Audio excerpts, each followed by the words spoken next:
अस्सलाम वालेकुम। आज हम इक्वेशन बैलेंस करना सीखेंगे आयन इलेक्ट्रॉन मेथड के ज़रिए एसिडिक मीडियम में। तो आइए शुरू करते हैं। इक्वेशन हमारे पास मौजूद है और इस इक्वेशन को हमें आयन इलेक्ट्रॉन मेथड के ज़रिए बैलेंस करना है। सबसे पहले आपको ये पहचानना होगा कि यहाँ पर ऑक्सीडेशन रिएक्शन कहाँ पर हो रहा है और रिडक्शन कहाँ हो रही है। अगर आप देखें, यहाँ क्रोमियम के साथ ऑक्सीजन मौजूद है और प्रोडक्ट में क्रोमियम के साथ ऑक्सीजन मौजूद नहीं है, यानी ऑक्सीजन यहाँ से रिमूव हुआ है और रिमूवल ऑफ ऑक्सीजन जो है वो कहलाता है रिडक्शन। तो ये है रिडक्शन रिएक्शन, ठीक है। और दूसरी तरफ ये जो आयोडीन है, यहाँ पर ऑक्सीजन इसके साथ नज़र नहीं आ रहा, लेकिन प्रोडक्ट में आयोडीन के साथ ऑक्सीजन मौजूद है, तो इसका मतलब ये हुआ गेन हो रही है ऑक्सीजन। और गेनिंग ऑफ ऑक्सीजन क्या कहलाता है? ऑक्सीडेशन। तो ये जो रिएक्शन है ये है ऑक्सीडेशन। इन दोनों रिएक्शंस को हम अलग अलग जो है वो पहले बैलेंस करेंगे। तो पहले रिडक्शन को हम बैलेंस करते हैं। रिडक्शन हो रही है, यहाँ पर भी आप देख सकते हो क्रोमियम जो है उसके साथ ऑक्सीजन मौजूद है, लेकिन प्रोडक्ट के अंदर क्रोमियम जो है वो बगैर ऑक्सीजन के है। तो ये हो रही है रिडक्शन। तो पहले इसको बैलेंस करेंगे। बैलेंस कैसे किया जाएगा?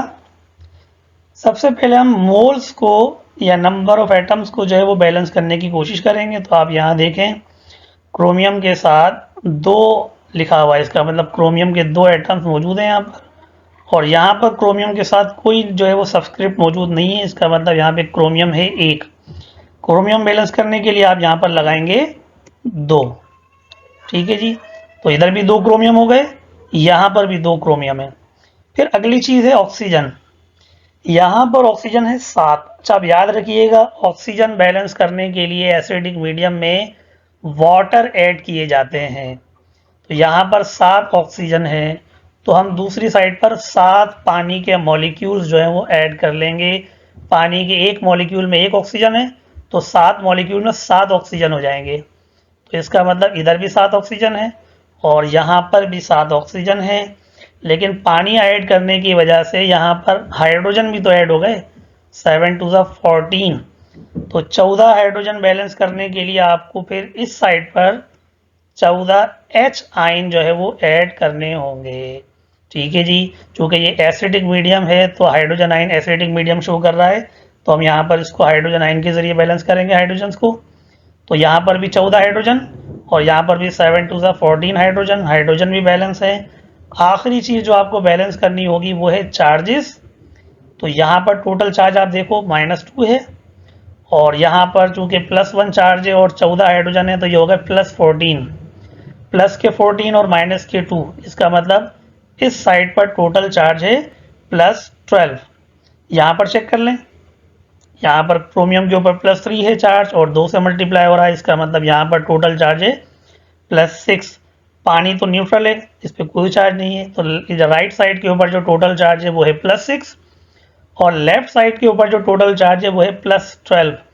तो अब या तो हम इसको 12 कर दें या फिर इसको 6 कर दें। यहाँ 12, अच्छा, चार्जेस को बैलेंस करने के लिए आप सिर्फ इलेक्ट्रॉन्स जो हैं वो ऐड कर सकते हैं। तो इलेक्ट्रॉन के ऊपर माइनस चार्ज होता है, अगर हम यहाँ पर 6 इलेक्ट्रॉन ऐड कर दें तो -6, और यहाँ पर +12 था, +12 और -6 कितने हो जाएंगे? +6, ठीक है जी। फिर से आप चेक कर सकते हो कि यहाँ पर देखें, ये -2 ये वाले और 6 इलेक्ट्रॉन के, -2 और -6 हो गए -8 और प्लस के 14 में से 8 माइनस कर लेंगे तो यहाँ बचेंगे +6 और इस तरफ भी +6, यानी चार्जेस भी हो गए बैलेंस। तो रिडक्शन रिएक्शन बैलेंस हो गया है, इसको हम नाम दे देते हैं इक्वेशन नंबर 1 का। अब ऑक्सीडेशन रिएक्शन को हम बैलेंस करेंगे।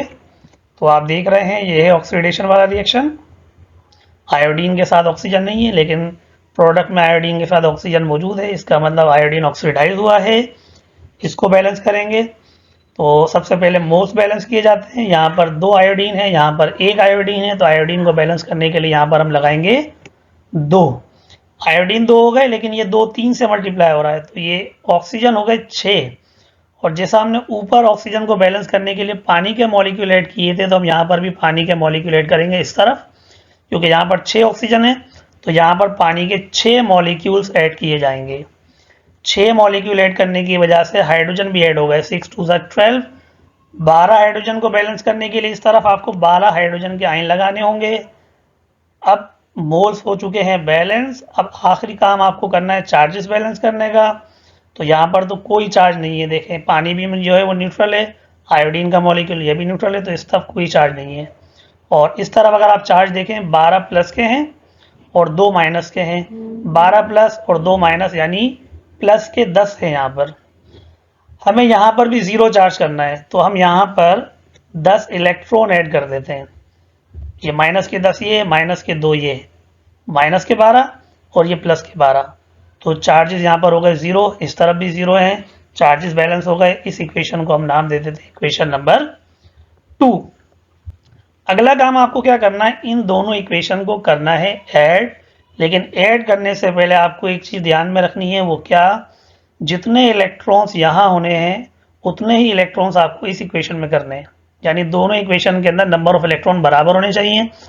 नंबर ऑफ इलेक्ट्रॉन बराबर करने के लिए हम एक काम कर सकते हैं, इसको मल्टीप्लाई करते हैं 5 से, ताकि ये हो जाए 5 6 30, और इस इक्वेशन को मल्टीप्लाई करते हैं 3 से, तो ये हो जाएगा 3 10 30। तो हम इक्वेशन नंबर 1 को मल्टीप्लाई करेंगे 5 से, इक्वेशन 2 को मल्टीप्लाई करेंगे 3 से, और फिर कर लेंगे ऐड।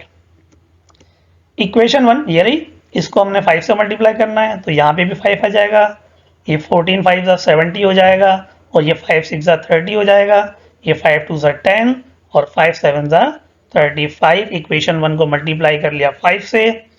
इक्वेशन 2 को हमने मल्टीप्लाई करना है 3 से, ये इक्वेशन 2 थी, तो ये 3 1 3, 3 6 18, 3 2 6, 3 12 36 और 3 10 30। यहाँ पर भी इलेक्ट्रॉन्स 30 हैं और पहली इक्वेशन में भी इलेक्ट्रॉन्स 30 हैं। अब ये ऐड हो सकते हैं, तो ऐड कर लेते हैं, लाइन लगाई हमने। तो जितने भी रिएक्टेंट हैं वो हमने मिलाकर एक साथ लिख लिए, और जितनी भी प्रोडक्ट थी वो हमने इस तरफ लिख ली। ठीक है जी, 5 Cr2O7 -2, 7 hydrogen, 30 electron, 3 iodine, 18 H2O, और जो प्रोडक्ट थी वो भी इसी तरह हमने सारी मिला के लिख ली। अब आप देखें इस तरफ भी 30 इलेक्ट्रॉन है, इस तरफ भी 30 इलेक्ट्रॉन है। आप इसको यहाँ लेकर आओगे तो ये माइनस का हो जाएगा, या इसको राइट पे लेके जाओगे तो ये माइनस का हो जाएगा। प्लस के 30 से प्लस का 30 इलेक्ट्रॉन ये कैंसिल, तो बाकी क्या बचा। अच्छा एक काम और किया हमने, यहाँ पर जो हाइड्रोजन आयन थे इनको हम लेफ्ट पर ले आए, तो ये प्लस के 36 से इस तरफ आएंगे तो माइनस के 36, और यहाँ पर जो 18 पानी के मॉलिक्यूल थे इसको हम उस तरफ ले गए, तो वहाँ बाहर जाकर ये माइनस के 18 हाइड्रोजन जो है पानी के मॉलिक्यूल हो गए। अब आखिरी स्टेप में जो बाकी बच रहा है वो हम लिख लेते हैं, 5 Cr2O7 -2 ऐसे ही आ गया, 70 हाइड्रोजन और माइनस के 36 हाइड्रोजन, 70 में 36 को माइनस किया तो बचा 34, 3 आयोडीन अपनी जगह पर, 10 Cr3, 35 पानी के मॉलिक्यूल ये, और इसमें से 18 माइनस कर लेंगे, 35 में से 18 माइनस किए तो 17, और ये 6 IO3 माइनस। ये इक्वेशन हो गई है बैलेंस। एक दफ़ा चेक कर लेते हैं, क्रोमियम 5 2 10, 10 क्रोमियम, क्रोमियम बराबर है। ऑक्सीजन चेक कर लेते हैं, 5 7 35, यहाँ पर देखें 17 1 17 और 6 3 18, 18 और 17 35, तो ऑक्सीजन में बैलेंस है। हाइड्रोजन चेक कर लेते हैं, यहाँ पर है 34 हाइड्रोजन, यहाँ पर देखें 17 2 34 हाइड्रोजन। आखिरी चीज चार्जेस है उसको भी चेक कर लेते हैं, ये माइनस के 2 5 से मल्टीप्लाई करेंगे तो माइनस के 10, और ये प्लस के 34, प्लस के 34 और माइनस के 10 ऐड करेंगे तो बचेगा प्लस का 24, यानी इस तरफ जो टोटल चार्ज है वो प्लस का 24 है। यहाँ पर देख लेते हैं, 10 को हमने 3 से मल्टीप्लाई किया, 10 3 30 प्लस के, और ये माइनस के 6, 30 में से 6 माइनस करेंगे तो बचेंगे प्लस के 24। तो इस तरफ भी चार्ज प्लस का 24 और इस तरफ का चार्ज ये भी प्लस का 24। इक्वेशन हो गई है बैलेंस। उम्मीद है आपको समझ आ गया होगा। फिर भी कोई मसला हो तो आप कमेंट सेक्शन के अंदर पूछ सकते हैं। चैनल को लाइक और सब्सक्राइब जरूर कीजिएगा। अल्लाह हाफिज।